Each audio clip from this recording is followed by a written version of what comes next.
No backlash from the Grant Williams incident, which I guess is fine. I'll talk about that, the win in Charlotte, Jayson Tatum, Payton Pritchard, and a whole lot more right now on the Locked On Celtics podcast.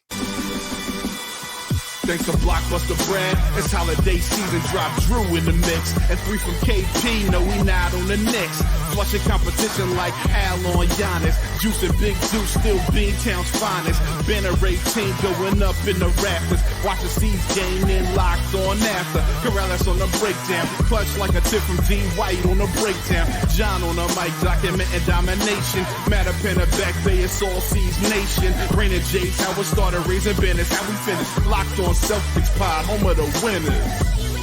Peace. Hey there, welcome back to the Locked On Celtics podcast, right here on the Locked On Podcast Network.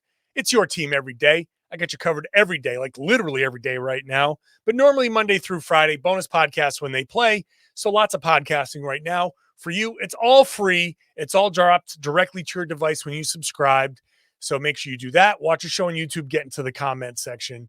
Let me know what you're thinking. I'm John Karalis. I've been covering the Celtics team for about 20 years, doing it now as a beat writer for Boston Sports Journal and the author of Built Different, celebrating the Celtics banner 18. Buy that at johnkaralis.com. Signed, personalized, sent to your house, wherever you live in the United States. So just so people know, first of all, again, I'm getting questions about the podcast, postcast. There is the Locked On Celtics podcast, which I do. This is the podcast. It's going to be on the Locked On Celtics audio feed and on the Locked On Celtics YouTube page. Locked On Celtics postcast is immediately done after the game, so I can do my work as a beat writer. Steve Lennox has that. That will also be on the audio feed and on the Locked On Sports Boston YouTube page. 2 YouTube pages, 1 audio feed, 2 podcasts, both of them free. So when you get a podcast in your feed and you're like, who's this? It's Steve. He's got the immediate reaction. I've got maybe a little bit more in-depth reaction here on the podcast. So that's what I am here to do. So I'm going to start by going into no Grant Williams backlash. Grant Williams had the whole thing with Jayson Tatum, ran into him. I said on yesterday's podcast that I don't think it was malicious. I think it was stupid. I think it was reckless, but I don't think he meant for that result to happen. That doesn't mean that it was okay. It wasn't okay. It doesn't mean that it should have gone unpunished or unnoticed, but I don't know. I didn't see anything about a fine or anything. Okay, fine. He got tossed. I guess that's it. There's probably an automatic fine that comes with that, but whatever. Now, I admit, I'm an old school guy. Just take the word school out of that. I'm an old guy. I come from 1980s basketball, right? I cut my teeth on 1980s basketball. I watched Robert Parrish. Rain blows upon Bill Laimbeer, not even get called for a foul. There was retroactive punishment, but regardless, it was a different time. And I guess I shouldn't expect these guys to act like those guys. So it's kind of on me. And I fully believe what I said yesterday. Like, I would have come into this game being like, we are going to lay waste to the Hornets because of what Grant did. And malicious or not, it was reckless. You put one of our guys at risk. You put our main guy at risk. And so I'm sorry, but there has to be punishment for this. Now, that's not exactly how it went. And after the game, Jayson Tatum said, I don't want to make this about one person. He didn't want to talk about the incident. He didn't talk after that first game. And he just kind of said, like, I'm not talking about it. We've moved on, so on and so forth. And when he was asked about revenge or something like that, he said, it's not about me. I'm not making about one person. I just want to play the right way. And that's it. The only thing that we saw in that game was, I'm not even counting the Jayson Tatum dunk and swing back where he kind of hit Grant Williams. I don't think he meant to hit Grant Williams. It was just a happy coincidence. Nemish Queta caught an alley-oop and dunked on Grant and gave him like a little bit of a stare. And at the very end, Derek White kind of pushed Grant out of the way. Grant flops. He should get a flopping fine on top of it because whatever. He just like fell to the floor. The ref got in between after Grant kind of bumped Derek. That was the extent of it. And that's it. At the end of story. End of story. I would have liked to have seen a little bit more. I wanted to see maybe a little bit of a bump, a little bit of a in your face, a little something, a hard foul somewhere along the way. But it's 2024 and that stuff just doesn't happen. And I guess you can say credit to the Celtics. Their ability to move on is a hallmark of this team. And maybe my mentality after the game was the wrong way to think about it. Maybe, even though I stand by it, maybe for them, it's no, we are not going to fall into that trap and play a game that is not our game. And that's Joe Mazzulla loves things like the Grant Williams play when it doesn't result in injury. Like you don't want to see anybody get hurt, but because nobody got hurt, he loves that because it's a test. It's a test of how do you respond? Where's your toughness? How does this get you to react? And because it was an emotional thing, especially with, for Tatum, it's like, dude, this is one of my good friends. Because it was that, I do think that why Mazzulla loves the test is because he wants to see, can the guys play the way they always play or always should play, even with this hanging over their head, right? And we talked about it when Joe was on this podcast in September about revenge, about Team USA. And he said, yeah, revenge could be good in like little doses. It could be good for like a game or two to get you motivated. You need little bits to get you motivated, but the goal is ultimately to get better. And you can't rely on revenge to have you play well. If you can only play well when revenge is on your mind, then you're not a good team. You're not mentally strong. So I can see Mazzulla saying like, yeah, that was BS. What Grant did was crap. But the best way to respond, it's almost like that saying, the best revenge is a life well lived. That's kind of the Joe Mazzulla mentality here. The best revenge against the Hornets is to just go out there and be like, I don't think about you at all. Very madman. I don't think about you at all. Whatever. You did what you did. We're past it. We're done. Who cares? Right? If that's what you got to do, that's what you got to do. That's on you. We're going to come out here and play basketball. And even when emotions have flared, even when something like that has gone on, Mazzulla's edict to the team is play the right way. Can you do what you need to do when something like this happens, when the attention's on something that's not the game? Can you do this under duress? He has said that so many times. He said it here. He has said it to us in the media many, many, many times.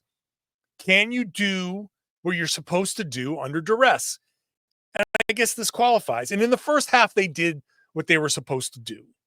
So I'll just chalk it up to my mentality is different than Joe's on this. I come from a different era. And my expectations are mine and they shouldn't be the team's. And this is something where I need to evolve. The stuff that I said after Grant Williams did what he did, yeah, I believe it, but doesn't mean that that's what the Celtics should have done. That's not what Joe wants, right? Joe's not looking for revenge and whatever. There's a time and a place for all of that stuff. And that wasn't this game. So the Celtics didn't do anything. And I don't like the fact that they didn't do anything, but I think that's, a moment of self-reflection here. Maybe that's just more a me thing than a Celtics thing, because they came out and put up a 21-point lead in the second quarter. That was their revenge. And it wasn't about chirping at Grant Williams. So let's look at that 21-point lead. How did they get there? How did they lose it? Almost blow it? And all of that stuff. We'll do that when I come back. Today's show is brought to you by BetterHelp. Now, I'm giving you my moment of self-reflection talking about Grant Williams. Self-reflection is something that I have tried to hone through therapy, a little self-realization. I understand certain things about myself having gone through therapy and figure out what my obstacles have been in life. Talking through some things can help you get there. I know it's difficult to find a therapist. There are only a certain amount of people who are doing this within your general vicinity, whether it's at work or at home. That's why BetterHelp can help you because it's all done online. It's convenient, flexible, suited to your schedule. You go to betterhelp.com/lockedonnba.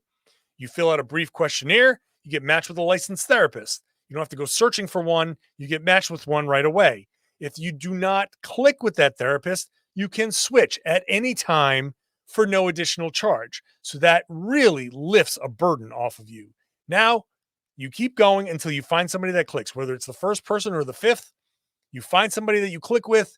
Now you can start talking. Now you can get to the heart of whatever it is that's bothering you. There's a good chance you can do that talking through things with therapy. And you can do that at BetterHelp. So go to betterhelp.com/lockedonnba. You get 10% off your first month. It's BetterHelp, HELP.com/lockedonnba. And make sure you are subscribed to the daily Locked On Celtics newsletter, which shows up in your inbox every Monday through Friday. It's your one stop for ultimate team and league coverage delivered directly to your inbox. Sign up for free right now, lockedondaily.com. That's lockedondaily.com. Start your day with the all-new free Locked On Celtics team newsletter. Some great coverage in there. It's not just what I've said on the podcast. It's great national articles, fantasy articles, all in your inbox. All right. So the Celtics built up a 21-point lead against the Hornets. They came out firing. First quarter, it was Jayson Tatum that was feeling it. 4 of 6, 1 of 3 in the first quarter, 4 of 5 from the line. Living at the line is my second bullet point on the YouTube page here. If you're not watching, if you're just listening, living at the line, they shot 25 of 28 from the free throw line after shooting 29 for 35 in game one. The Hornets are not a disciplined team. The Celtics understand that. They drove, they attacked. Jayson Tatum drives, attacks, and drew a lot of fouls. Tatum alone shot 17 free throws, 14 of 17. He scored 29 points on 15 shots, and he missed 8 of 9 3-pointers. That's a little bit of a problem for Tatum. He, comes out hot against New York, but that 3-point shooting has severely tailed off. Early on, they're 6-1, not a big deal, but it's something that he's going to have to kind of recapture. So I have confidence he's going to figure that out. But Tatum gets going early on, and then Payton Pritchard in the second quarter really gets going. He hits 5 3-pointers in the first half, 4 in the second quarter, 4 for 5 in the second quarter for 12 points. As the Celtics built up a lead, it ended up being 18 at halftime. What do you got to say? Like Jayson Tatum driving and drawing the defense, Payton Pritchard spotting up or pulling up. When he's got open looks, he's taking them. He's letting them fly. He ended up shooting 6 for 12 from 3. That is just an incredible number. And what more can you say about Payton Pritchard? He's having a great start to the season. I think the 6th man of the year talk is premature, but not unwarranted, right? Like we can talk about this in a month or so, but table it, put a pin in it. So Tatum and Pritchard carry in the first half. Derek White mixes in, like Derek White, 8 points in the first quarter, 7 points in the second quarter. So he has 15 at the half, just a tick behind Pritchard and Tatum. So White is doing his thing. He had 6 rebounds at halftime. To lead the team, he just does all of these little things. He had a couple of great blocks in the second half. So The Celtics, understanding that LaMelo Ball especially, the Hornets, undisciplined, don't know how to defend without fouling yet, and so they attacked. And they won this game, again, basically at the free throw line. Because 25 of 28 in this game, the Hornets 6 of 9. So you have a 19-point edge, which is important because the Hornets hit 4 more shots and 1 more three-pointer. So the Celtics had to find their points somewhere. But because they got to the line 28 times, some of those makes, the 36 makes and 82 attempts is the number's a little bit depressed because a lot of those ended up being like, they would have been buckets. Luke Kornet went to the line 7 times. 3 of those would have been buckets. So it would have been 39 for 85, but instead it's 7 for 7 from the line. So it's 3 buckets in an and one. So when you look at the field goal attempt and all the field goal numbers, there is a little bit of a misleading number to that.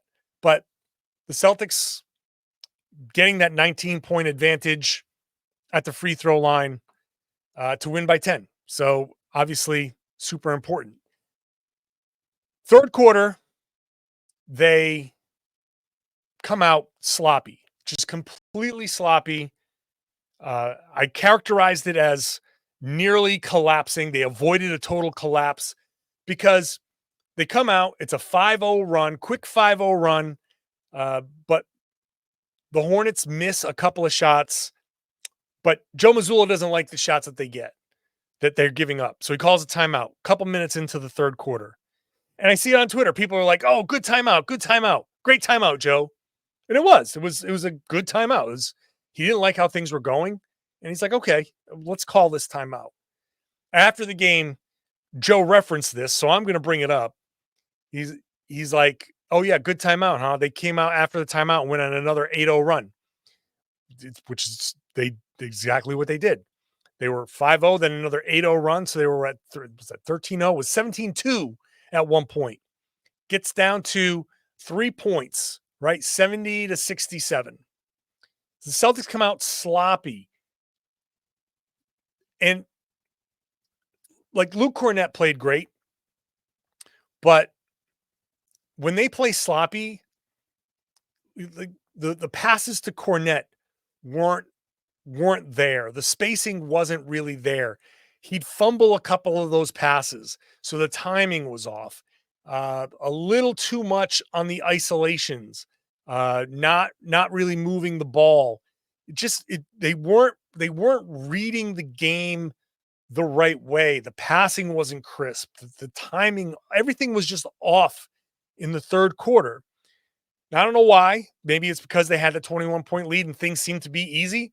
And the Celtics just kind of like, we'll let go of the rope a little bit. But, okay. So you're down, it's 17-2, and Joe's letting it go now. He's like, I've called my timeout. We've used my timeout. The mandatory timeout has come and gone. I'm not using another timeout now because I might need them later on. The way this game is going, I might need them down the stretch. So he lets them go. At 70-67, with about 7 minutes to go or so, Jrue Holiday and Al Horford settle things down. They run a simple 2-man action. Horford in the post, it's a little 2-man game. Very calm, very just relaxed. Draw the defense, wait, kick it out. Jrue Holiday hits a 3-pointer. That triggers a 15-7 run for Boston. They kind of stabilize.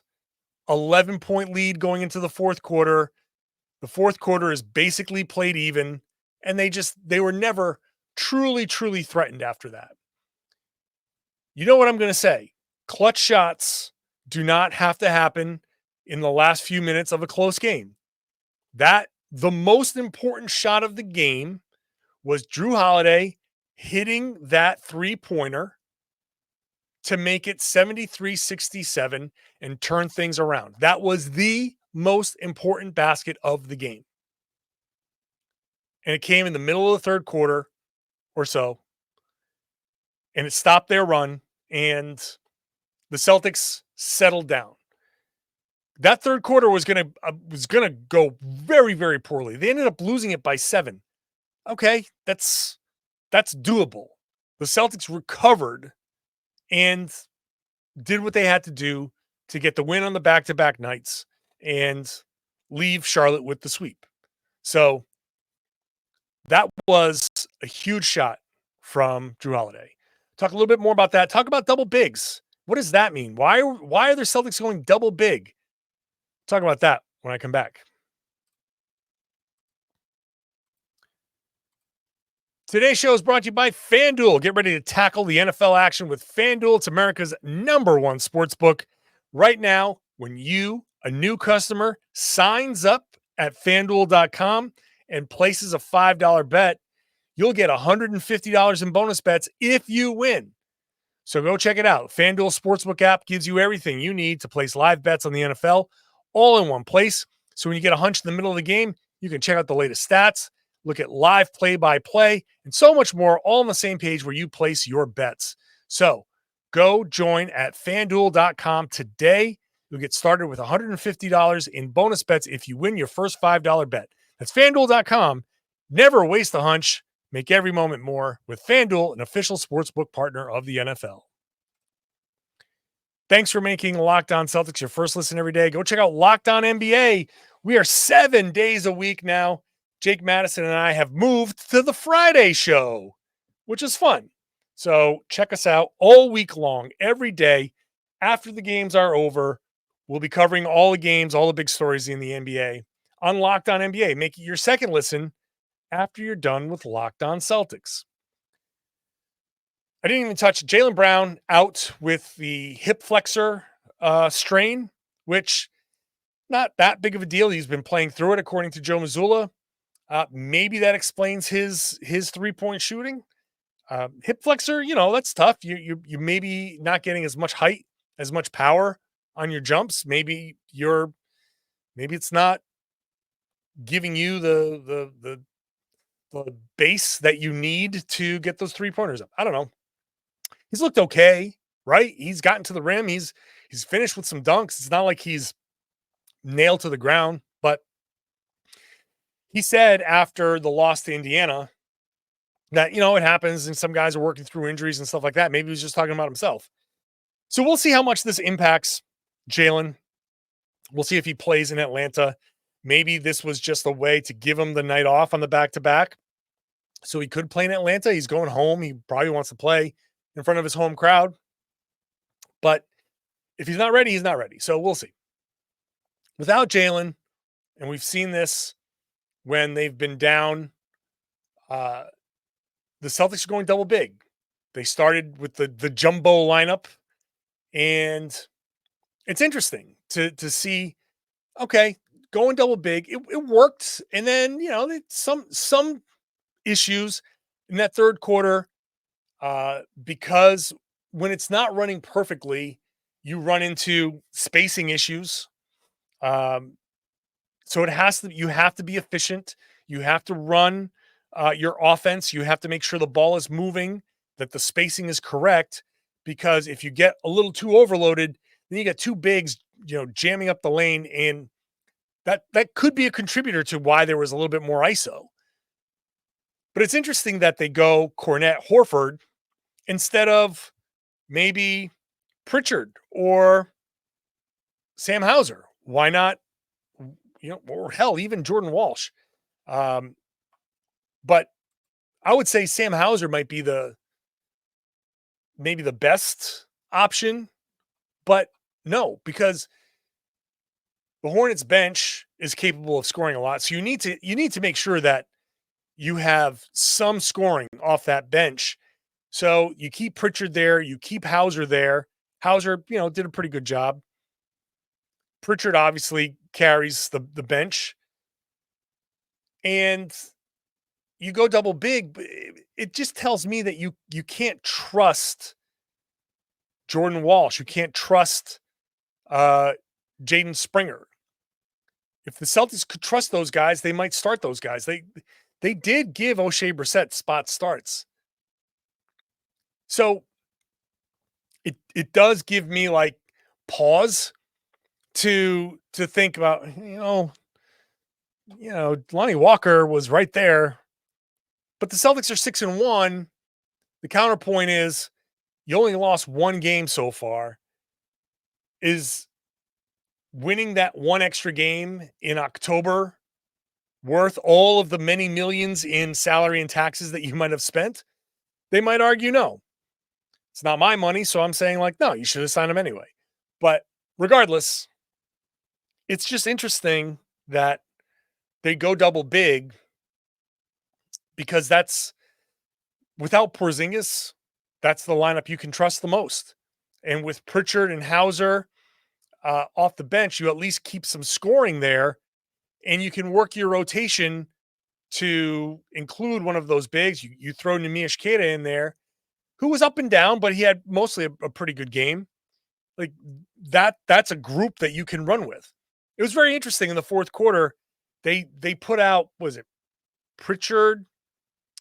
It was White, Holiday, Pritchard. Like Tatum sat to start the fourth quarter, and like Hauser was in there. It was, they went 8 minutes without Tatum or so, 7.5 minutes, something like that, without Tatum in the fourth quarter. And that group held their own. I think they actually increased the lead. So it worked. I'm just really interested to see the decision here that you go double big and you continue to go double big. It's kind of runs counter to what the rest of the league is doing. And I would have thought, I said this in yesterday's podcast, I would have thought there was a whole lot more Xavier Tillman to play in this. He played 3 minutes in this game and didn't make it back in. So maybe they're just too fast. Maybe the double big is just to keep them away from the rim. I don't know, but it worked. It worked well enough. LaMelo Ball scored 36, 12 3-pointers. So what was that? 9 of 14 from 2. So that didn't exactly shut him down. Trey Mann was decent again. So I don't know. The double big thing is a curiosity for me. Very curious to see how they continue that. They play the Hawks on Monday. And so that's going to be a fun game. I always love them going to Atlanta to play the Hawks. And then they finally come home Wednesday. Wednesday's the big game. Wednesday against the Golden State Warriors. If we're talking about revenge, that's going to be the revenge game, right? Not much else from this game. I didn't even write a column about this game afterwards. I wrote about Joel Embiid, which, go read that. The Joel Embiid apparently attacked a reporter, which this is a whole thing. The reporter went way overboard. Embiid went overboard in his response. The Sixers are a mess. I wrote about that. That was my post-game column instead of focusing on this game because there's not much else to say about this game, really. We'll see if Jaylen Brown can be back here for the Hawks game. I would assume that he'll be there for the Warriors game for sure. All right, I will be here. I know I will be here after the Hawks. I'll be here all week long, and the Celtics play again on Friday. So I'll have a Friday podcast 6 days this upcoming week. So what am I up to? 13 in a row? I've lost count. Make sure you're subscribed to get them all. However many in a row it is, you'll get them all in your podcast feed on whatever device you use. Get onto that YouTube page. Get into the comment section. Let me know what you think. Should they have done more about Grant Williams? Should they not have? Tell me what you think about the third quarter, how they got out of that, all that stuff. And then I would love it if you shared the podcast. Tell everybody they should be listening to and watching the Locked On Celtics podcast here on the Locked On Podcast Network. It's your team every day.